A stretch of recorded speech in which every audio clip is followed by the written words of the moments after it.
नमस्ते। आज हामी चाहिँ यो जीपीएस ट्र्याकरको चाहिँ रिभ्यू अनबक्सिङ र यसलाई चाहिँ कसरी कनेक्ट गरिन्छ त्यसको बारेमा चाहिँ यो भिडियो बनाउँदै छौं।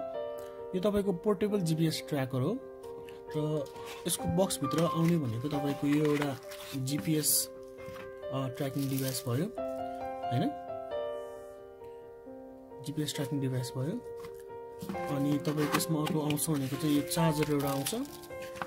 यो हाम्रो चाहिँ नर्मल यूएसबी चार्जर हो र तपाईको यो चाहिँ एउटा जीपीएस मा राख्नको लागि चाहिँ एउटा रिङ आउँछ, यो किरिङ टाइपको आउँछ र यसमा चाहिँ एउटा युजर म्यानुअल आउँछ है। त्यो युजर म्यानुअल आउँछ जुन चाहिँ तपाईले राम्ररी हेर्नुभयो भने चाहिँ तपाईले यसलाई कसरी चलाउने भन्ने बारेमा चाहिँ यसमा एकदमै डिटेलमा इन्फर्मेसनहरु दिएको छ। सबै एसएमएस कोडहरु यसमा के गर्न सकिन्छ हैन। पछाडी चाइनिजमा छ, अगाडि चाहिँ इंग्लिशमा छ। ओके, सबभन्दा पहिला अब हामी यो जीपीएस को चाहिँ नि मोड्युलको चाहिँ कुरा गरौँ है। तपाई यतातिर जुन देखिरा छ यो चाहिँ यसको चाहिँ IMEI कोड हो र यो तपाईको चाहिँ नि लगइन गर्नको लागि चाहिँ यो कोड चाहिन्छ, ट्र्याक गर्नलाई पनि यही कोड अनुसार गर्ने हो। अब खासमा चाहिँ यसलाई अन गर्नको लागि चाहिँ तपाईले चाहिँ यसलाई थिचिराख्नु भयो भने अन हुन्छ हैन। तर अहिले चाहिँ म तपाईलाई यो खोलेर देखाउँछु है। यो खोलेर सबै कुरा यहाँनिर देखाउँछु। खोल्नलाई चाहिँ यहाँनिर तपाईको एउटा पोइन्ट छ, आनिसकेपछि भित्र चाहिँ यस्तो छ। तपाईको यहाँनिर चाहिँ नि मेमोरी कार्ड र सिम कार्ड राख्न मिल्छ। तपाईको जस्तै भोइसहरु रेकर्ड गर्नु पर्यो भने चाहिँ तपाईको सबै त्यो डिटेल चाहिँ त्यो एसडी कार्डमा बस्छ हैन। अनि सिम कार्ड चाहिँ तपाईको ट्र्याकिङ गर्नलाई चाहिन्छ। यो सिम कार्ड राख्नको लागि चाहिँ यसलाई तल तानेर यसलाई सबै तानिसकेपछि यहाँ सिम कार्ड राख्न मिल्छ यहाँनिर। र यसमा चाहिँ जाने भनेको तपाईको चाहिँ यस्तो खालको न्यानो सिम जान्छ है। सानो सिम हो यो, न्यानो सिम जान्छ। अब तपाईले चाहिँ यसमा चाहिँ यो जीपीएस मा चाहिँ कसरी चाहिँ सेटअप गर्ने भन्ने बारेमा चाहिँ म भन्दैछु है। तपाईको यहाँनिर के छ भन्दा यो चाहिँ तपाईको पावर बटन हो हैन। तपाईले यो पावर बटनलाई चाहिँ एकछिन थिच्नु भयो भने यो आफै अन हुन्छ। तर अन कसरी भयो कसरी हेर्ने भन्दा बाहिरबाट देखिदैन, यसको भित्र चाहिँ एलईडी हरु बल्छ है। सो अहिलेको लागि सजिलोको लागि म कभर निकाल्दै छु। सो कभर निकाल्न यहाँ सिम्पली यहाँ पोइन्टबाट तपाईले चाहिँ यसरी खोल्न सक्नुहुन्छ। ओके, सो यसको इन्टरफेस चाहिँ यस्तो प्रकारको छ। यसमा तपाईको चाहिँ मेमोरी कार्ड सिम कार्ड राख्न मिल्छ यसमा है। तपाईको सिम कार्ड राख्नुको कारण चाहिँ तपाईको यो नेट चाहिन्छ यसलाई चाहिँ ट्र्याकिङ गर्नको लागि। सो तपाईले चाहिँ सिम कार्ड राख्न मिल्छ। यसमा चाहिँ डेटाबाट चल्ने हो, तर डेटा एकदमै थोरै खान्छ यसले। तपाईको एनटीसी बाट चलाउँदाखेरि नर्मली दिनमा 2 रुपैयाँ 3 रुपैयाँ भए पुग्छ, त्यति पनि पर्दैन होला है। सो यसमा सिम कार्ड कसरी राख्नुहुन्छ भन्दाखेरि तपाईको यहाँ सिम कार्ड होल्डर छ, यसलाई चाहिँ हल्का तलतिर तानेर यसलाई ओपन गर्न सक्नुहुन्छ है। अहिले ट्रायलको लागि हामीले चाहिँ यो एनटीसी को सिम कार्ड युज गरेका छौं। सो न्यानो सिम लाग्छ यसमा। सो न्यानो सिमले हामी टक्क यतातिर राखेर हामीले चाहिँ यसलाई चाहिँ बन्द गर्छौं। यसलाई मिलाएर राखौं यसलाई लक गर्दियौं है। अब यसलाई अन गर्नको लागि चाहिँ खासमा चाहिँ तपाईको यो बटन अफ भएकोलाई चाहिँ यो थिच्यो भने चाहिँ हुन्छ हैन। अहिलेको लागि चाहिँ हामीसँग यहाँ 2 वटा पोइन्ट हुन्छ यसमा। मैले तपाईहरुलाई भनिराख्छु म। सिम्पली अन गर्नको लागि बिचको हैन, यो बिचको जुन तपाईको यो कालो डट देखे बटन देखिरहनुहुन्छ यो चाहिँ अन हुन्छ। यतापट्टि पनि तपाईको चाहिँ यो पिन छिराएर गर्नुभयो भने यो चाहिँ रिसेट हुन्छ यो है। रिसेट गर्नलाई चाहिँ यो। सो अहिले हामी अन गर्छौं। यदि बाइ चान्स केही प्रब्लम भयो भने चाहिँ तपाईले चाहिँ त्यहाँ रिसेट गर्न सक्नुहुन्छ। जस्तै अन गर्दाखेरि केही प्रब्लमहरु आयो भने चाहिँ रिसेट गर्न सक्नुहुन्छ है। सो नयाँमा एकचोटी चाहिँ रिसेट गर्दा नै हुन्छ तपाईहरुले पनि। त्यसैले चाहिँ रिसेटै गर्दिन्छु म है। रिसेट गरे यसलाई चाहिँ फेरि अन गरौँ। ओके, अब हामी यसलाई चाहिँ सेटअप गरौँ है। तपाईले जुन यो अहिले स्क्रिनमा देखिरहनु भएको छ नि यसमा चाहिँ तपाईको 3 वटा लाइट ब्लिङ्क भइरहेछ हैन। रेड कलरको चाहिँ तपाईको चाहिँ ब्याट्रीको लागि हो भने यो चाहिँ तपाईको नेटवर्कको लागि, यो चाहिँ जीपीएस को लागि हो के। अहिले फास्ट ब्लिङ्क भइरहेको मतलब चाहिँ के हो त भन्दाखेरि तपाईको अहिले चाहिँ नेटवर्क पाइरहेको छैन के। यो तपाईको ओरेन्ज कलर यो येलो कलरको चाहिँ फास्ट ब्लिङ्क भइरहेछ हैन। सो त नेटवर्क नपाउँदा यो आफै अफ हुन्छ, आफै एकछिनमा अन पनि हुन्छ। तर म यो चाहिँ फोर्स अन गर्छु यसलाई अहिले। अब के गरौँ भन्दाखेरि यसलाई चाहिँ नेटवर्क कसरी चाहिँ मिलाउने भन्दाखेरि हामीले चाहिँ यसलाई एसएमएस एउटा पठाउनु पर्ने हुन्छ है। सो एसएमएस चाहिँ के हो त भन्दाखेरि तपाईको यहाँनिर क्यापिटलमा APN त्यसपछि चाहिँ नि # अनि हामीले यहाँ एनटीसी को सिम कार्ड राखेको हुनाले एनटिसी को चाहिँ नि एपिएन नम्बर हाल्नुपर्छ, जुन भनेको चाहिँ स्मल लेटरमा एन्टी नेट हो है। सो एन्टी नेट भनेर हालेछौँ र लास्टमा चाहिँ हामीलाई फेरि ह्यास हाल्छौँ। अब यसलाई चाहिँ के गर्नु, एसएमएस केमा पठाउनु भन्दाखेरि यो जुन सिम कार्ड राखेको छ त्यो नम्बरमा चाहिँ एसएमएस पठाउने हो। सो अहिले चाहिँ म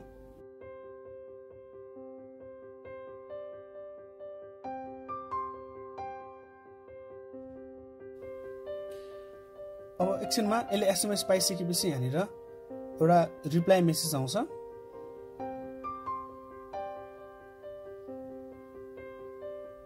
एकछिन वेट गरौँ होला। सेटिङ सक्सेसफुल अनलाइन प्यारामिटर भनेर आएको छ हैन। सो द्याट मिन्स अब यो सेटिङ भइसकेको छ। अब यो एकचोटि यो फेरि रिसेट हुन्छ है, तपाईको जीपीएस ट्र्याकर एकचोटि फेरि रिसेट हुन्छ।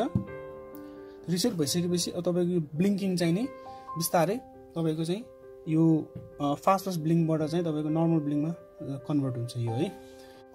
डिफ्रेन्ट तपाईको नेटवर्कहरुको चाहिँ एपीएन को चाहिँ नि नेमहरु चाहिँ यस प्रकार छ है। एनटीसी को एन्टीनेट, एनसेल को डिफल्ट, स्मार्ट सेल को स्मार्ट भन्ने भइहाल्यो। एसएमएस पठाउने प्याटर्न चाहिँ तल देखाएको छ एपीएन, अनि त्यसपछि कुन चाहिँ नेटवर्कको तपाईले सिम राख्नु भएको छ त्यसको चाहिँ नि एपीएन कोड, अनि त्यसपछि चाहिँ नि जुन सिम राख्नु भएको छ त्यो सिममा चाहिँ यो एसएमएस चाहिँ सेन्ड गरिदिनु होला है। अब हामी यो जीपीएस ट्र्याकरलाई चाहिँ नि सेटअप गर्नतिर लाग्छौं। सो यसलाई सेटअप गर्नको लागि चाहिँ सबभन्दा पहिला के गर्नु भन्दाखेरि एउटा जीपीएस को लागि चाहिने एप जुन छ त्यो चाहिँ तपाईले डाउनलोड गर्नु होला तपाईको मोबाइलमा।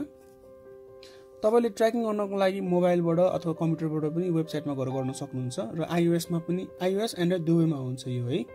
सो यहाँनिर तपाईको चाहिँ बेसिक यो गाइड बुकमा पनि दिएको छ है। यसको बेसिक डिफल्ट पासवर्ड 123456, अनि लगइन आइडी चाहिँ यसको आइएमईआई नम्बर हाल्नुपर्ने हुन्छ जुन चाहिँ यसको साइडमा छ है। त्यो चाहिँ स्क्यान गरेर पनि हाल्न सकिन्छ, एकछिनमा म देखाउँछु म।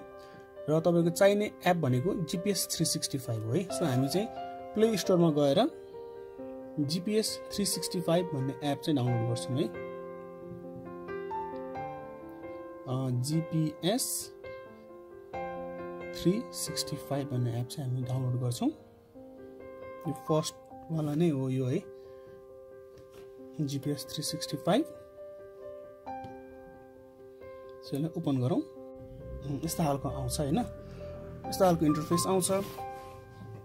सो अब यो इन्टरफेसमा चाहिँ हामीले चाहिँ के गर्छौं भन्दाखेरि सो लगइन गर्नलाई चाहिँ सिधै हामीले यतातिर यो जुन क्यूआर कोड स्क्यानर छ यो हैन, यसलाई चाहिँ हामी क्लिक गर्छौं र जुन यो छ नि यसको जीपीएस मा भएको जुन यो आइएमआई कोड यसलाई चाहिँ स्क्यान गर्छौं है।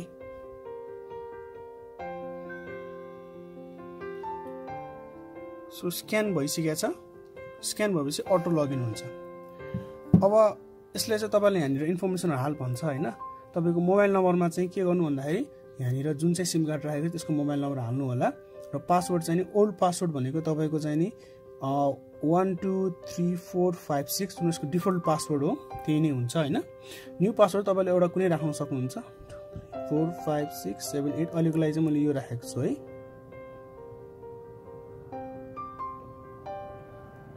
सो यसले चेक गर्नको लागि चाहिँ अब हामी चाहिँ के गर्न सक्छौं भन्दाखेरि हामी अहिलेको जुन एप छ जीपीएस 365 यसमा लगइन गरौँ।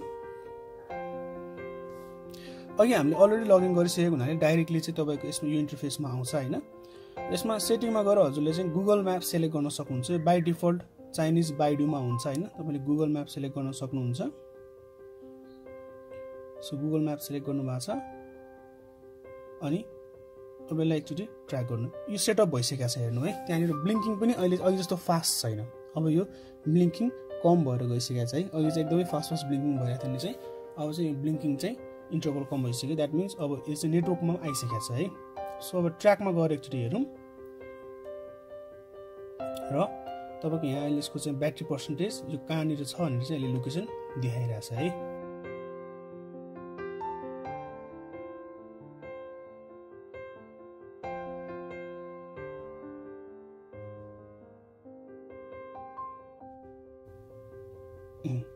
है यसले तपाईको चाहिँ लोकेसन चाहिँ देखाइसकेको छ। अहिले हामी इमाडलमा बसेर भिडियो सुट गर्दैछौँ। सो यसले चाहिँ तपाईको यहाँ लोकेसन देखाएको छ है। अब तपाईको यो एपमा चाहिँ अरु के कुराहरु सेटअप गर्न सक्नुहुन्छ त भन्दाखेरि जस्तै तपाईले सेटिङमा गएर